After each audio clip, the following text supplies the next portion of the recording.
एक गांव में बाबूलाल नाम का एक व्यक्ति रहता था। वो गांव में छोले भटूरे का ठेला लगाया करता था। बाबूलाल बहुत दयालु व्यक्ति था और उसके छोले भटूरे काफी लोकप्रिय भी थे।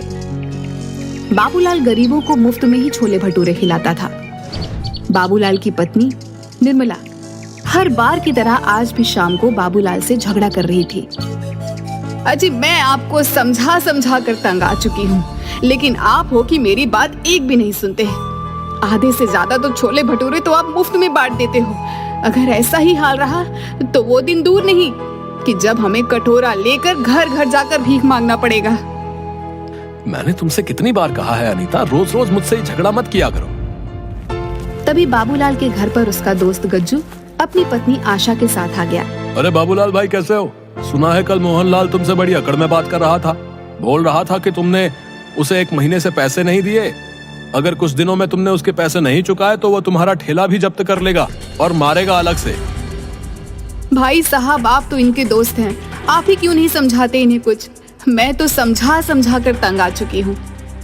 अरे भाभी, मैं इस बेवकूफ को कई बार समझा चुका हूँ, लेकिन इसके सर पर लोगों की मदद करने का भूत चढ़ा हुआ है। कहीं किसी दिन ऐसा ना हो जाए कि इसे मदद की जरूरत ना पड़ जाए। गज्जू की बात सुनकर उसकी पत्नी आशा हंसती हुई बोली, अरे वो सब छोड़ो, ये देखो निर्मला, मेरा सोने का हार कल ही इन्होंने सुनार से बनवा कर दिया है। ये तो बहुत महंगा वाला हार लगता है। अरे महंगा वाला क्यों नहीं होगा, पूरे 5 तोले का है। निर्मला आशा के हार को हाथ लगाकर देखने लगी। तभी अचानक आशा पीछे हट गई। बुरा मत मानना निर्मला, कल ही खरीदा है और तुम्हारे हाथ भी गंदे हैं। तुम्हारे हाथ लगाने से कहीं ये काला ना हो जाए। अच्छा, मैं तुम्हें यही हाथ दिखाने के लिए यहाँ पर आई थी। अब हम चलते हैं। आशा और गुज्जू वहां से चले गए और निर्मला गुस्से में सोने चली गई। अगले दिन बाबूलाल अपने छोले भटूरे का ठेला लेकर बाजार में चला गया।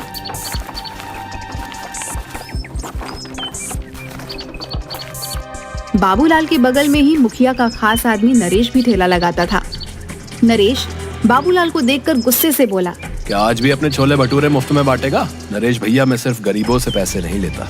अबे बेवकूफ, छोले भटूरे कौन से यहाँ पर कार वाले खाने आते हैं? सब गरीबी खाने आते हैं। तेरी ये गरीबों को मुफ्त में खिलाने की आदत मुझे बर्बाद कर दे रही है। ये तो कोई बात नहीं हुई नरेश भैया। किसी गरीब को खाना खिलाना तो पुण्य का काम होता है। लगता है तू ऐसे नहीं मानेगा। तेरी मुखिया से शिकायत करनी पड़ेगी। इतना कहकर नरेश अपना ठेला लेकर मुखिया के पास चला गया।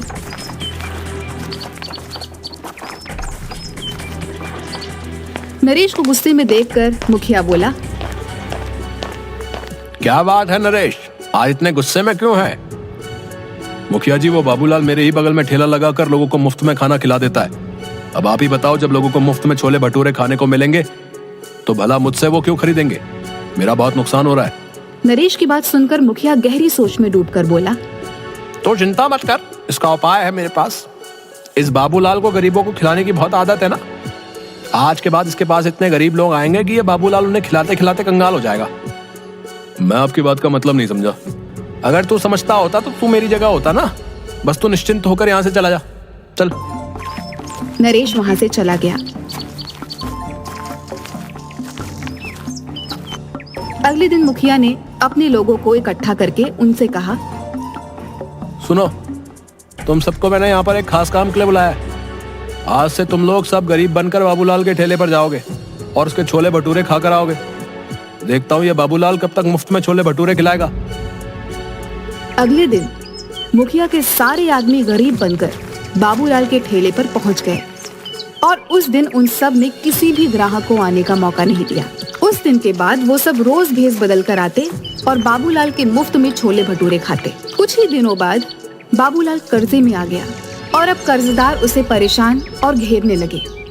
बाबूलाल परेशान होकर ठेला लगाकर खड़ा था कि तभी मुखिया के आदमी संजू और नरेश वहां पर आ गए। क्या बात है बाबूलाल, आज कैसे मुंह लटकाए हुए बैठा है? ऐसी कोई बात नहीं मुखिया जी, आज तेरे चेहरे पर वो चमक नहीं दिखाई दे रही। अरे चमक कहाँ से दिखाई देगी मुखिया जी?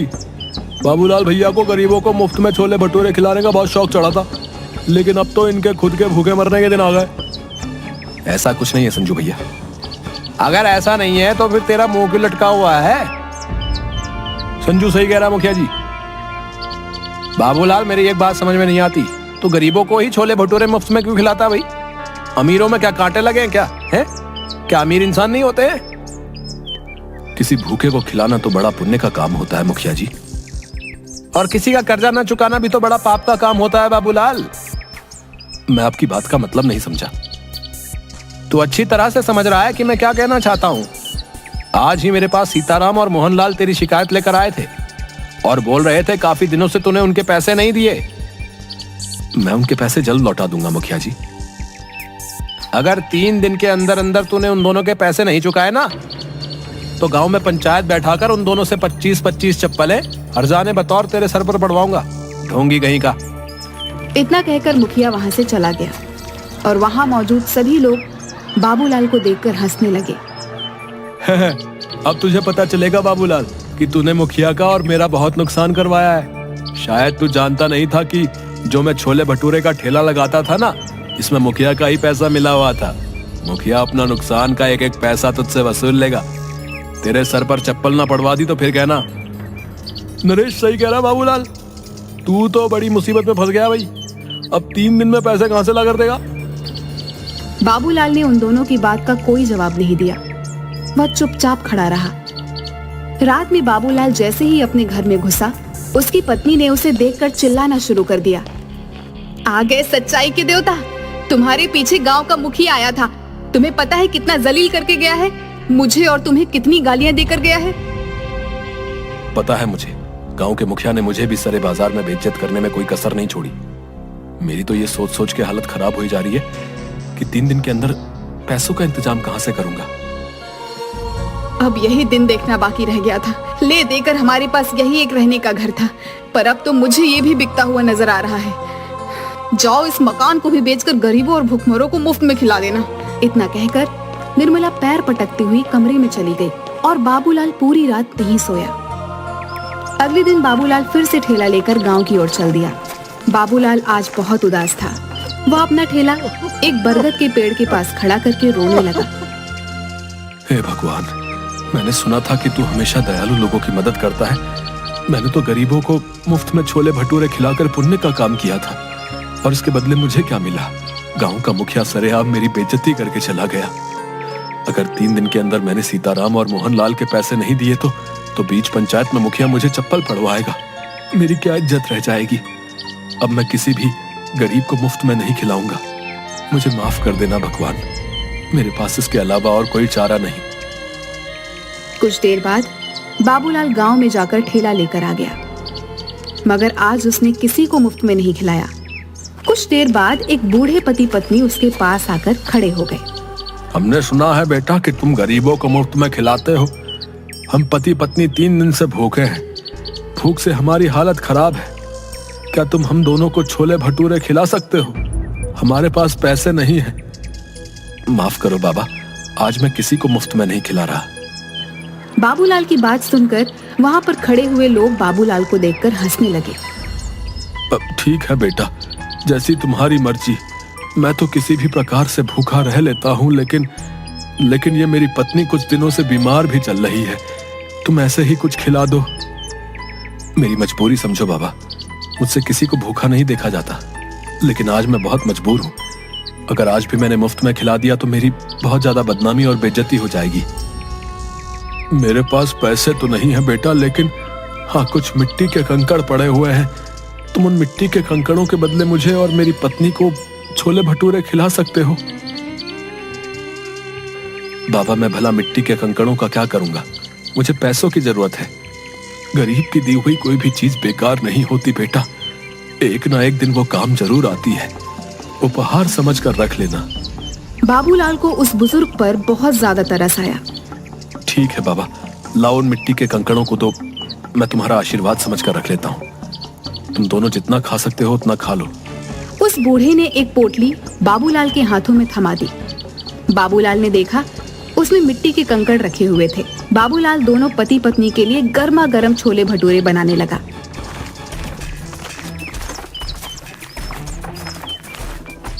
तभी वहाँ पर ठेला लगाकर खड़ा हुआ नरेश बाबूलाल से बोला, अरे इन मिट्टी के कंकड़ों से तू भला कैसे सीताराम और मोहनलाल का कर्जा चुकाएगा रे? बेवकूफ आदमी, इतनी बेइज्जती होने के बाद भी तेरी कुछ समझ में नहीं आया? नरेश, मेरी जिसे मर्जी चाहेगी मैं उसे मुफ्त में खिलाऊंगा। तू कौन होता है मुझे रोकने वाला? जाकर बोल देना अपने मुखिया को। मुखिया का चमचा कहीं का। 3 दिन बाद जब मुखिया उन दोनों से तेरे सर पर चप्पलें पड़वाएगा ना, उस दिन मैं तुझसे बात करूंगा। हाँ, मुझे भगवान पर पूरा विश्वास है, वो दिन कभी नहीं आएगा।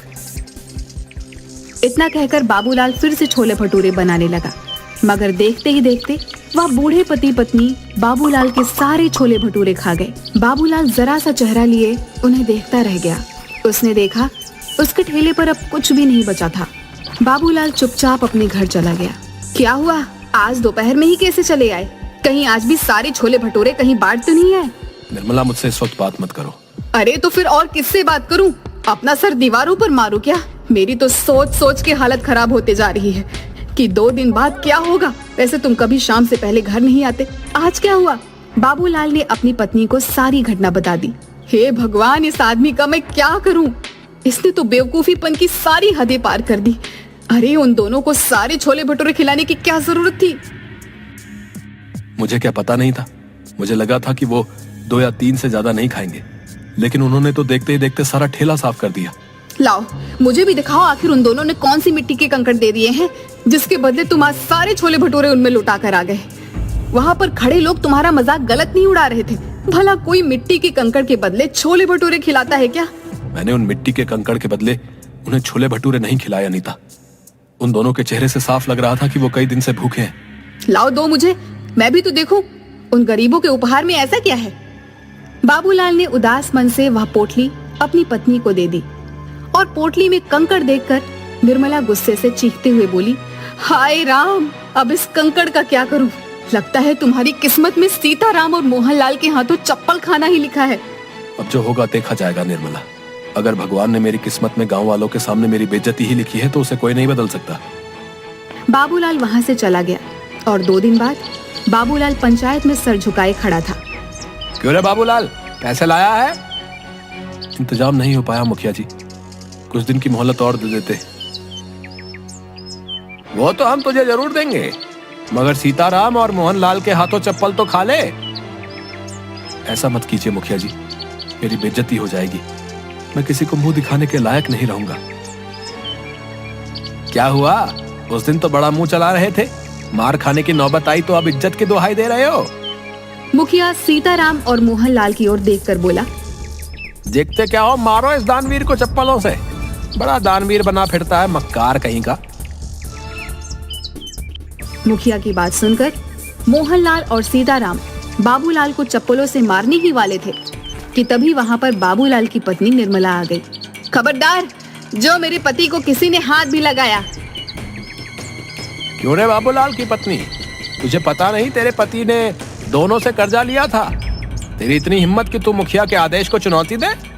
मुखिया की बात सुनकर निर्मला ने मोहनलाल और सीताराम के पैसे मुखिया के मुंह पर मार दिए। ये लो, पकड़ो इन दोनों के पैसे। आइंदा मेरे पति के ऊपर आंख उठाकर भी नहीं देखना।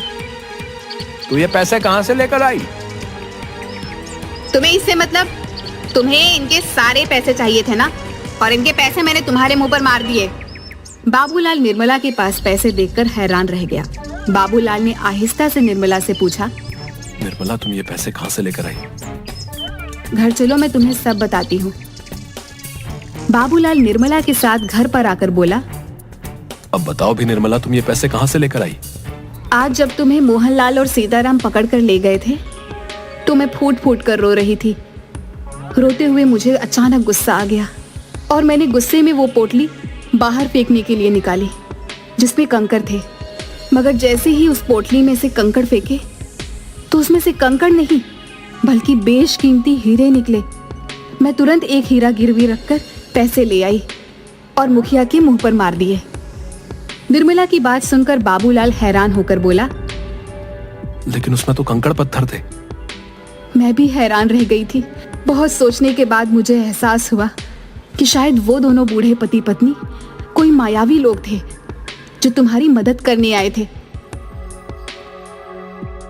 निर्मला ने इतना कहा ही था कि तभी दरवाजे पर दस्तक हुई निर्मला उन हीरो को देखने में खोई हुई थी। बाबूलाल ने जाकर दरवाजा खोल दिया। दरवाजे के बाहर वही बूढ़े पति पत्नी थे जो बाबूलाल की ओर देखकर मुस्कुरा रहे थे। आप दोनों कौन हैं? हम दोनों देव हैं। 2 दिन पहले तुम जिस बरगद के पेड़ के नीचे खड़े होकर भगवान से बातें कर रहे थे, हम दोनों तुम्हारी बातें सुन रहे थे। हमें लगा कि तुम्हारी मदद करनी चाहिए। मैं आप दोनों का कैसे शुक्रिया अदा करूं? अगर तुम्हें हमारा शुक्रिया अदा करना है तो एक बात ध्यान रखना, इन हीरो को बेचने के बाद तुम बहुत ज्यादा अमीर हो जाओगे, लेकिन कभी भी गरीबों को खाना खिलाना मत भूलना।